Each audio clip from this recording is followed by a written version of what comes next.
Worried another company already has your desired name? Relax. You can probably use it anyway. And your AI advisor won't tell you when that's fine or when it will sink you. I'm Tony Materna, 32 years pitching investors. I've watched founders panic over a name they were free to take, and others grab one that blew up on them later. Here's a pitch deck pro tip. A trademark reserves a name in one market. Someone else can use the exact same name in a different market, as long as you're not chasing the same customers.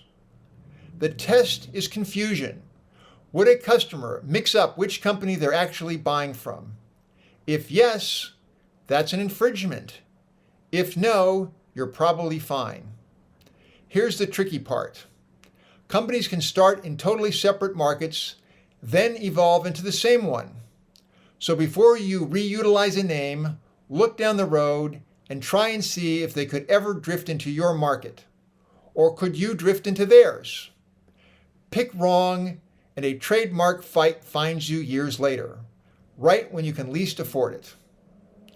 No AI will tell you to look down the road because no AI ever had to fend off a trademark claim. For more pro tips like this, see me at pitchdeckteardown.com.